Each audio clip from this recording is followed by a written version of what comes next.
Bienvenue, je suis ravie de vous partager aujourd'hui quelques secrets de communication. On va parler de communication en ligne avec tout ce qui va être au final attrait au branding et donc comment communiquer quand on veut développer sa marque unique, différente et surtout rayonnante. Et surtout 5 choses. Je vais mettre en avant surtout 5 aspects pour la communication en ligne avec sa marque. Et on s'amuse, on se détend. On le sait aussi.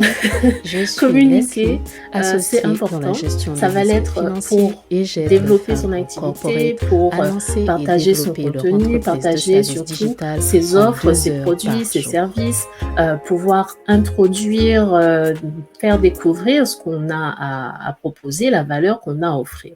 Et à l'heure actuelle où justement les réseaux sociaux, l'accès, le fait d'avoir une caméra, d'avoir des médias à disposition, parce que c'est ça au final les réseaux sociaux, page qu'on peut avoir, le profil qu'on peut avoir en ligne, c'est un peu des médias et c'est à la portée de tous aujourd'hui.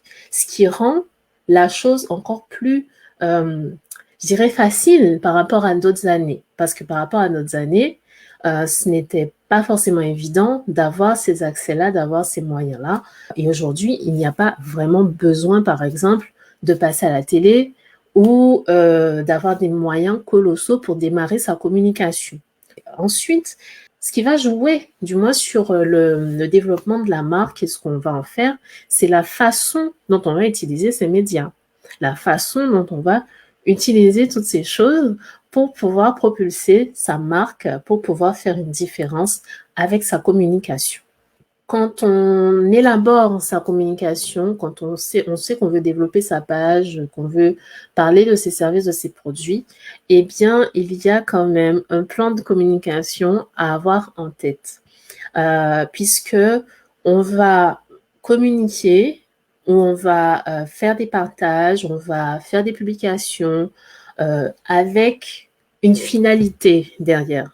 C'est-à-dire qu'il ne faut pas oublier quel est l'objectif en fait de ta communication, et c'est pour ça qu'on va parfois même parler de plan de communication. Donc, selon si tu as un projet défini, ce ne sera pas la même publication que tu vas utiliser pour, admettons, un événement que tu veux promouvoir, que tu veux mettre en avant, et la promotion, la communication autour de ton activité, je dirais quotidienne, ou des choses que tu partages pour pouvoir informer, ou des choses que tu partages pour pouvoir présenter ton activité ou attirer un certain type de client. Bref, il y a donc un objectif, une finalité, une raison, simplement dit un pourquoi.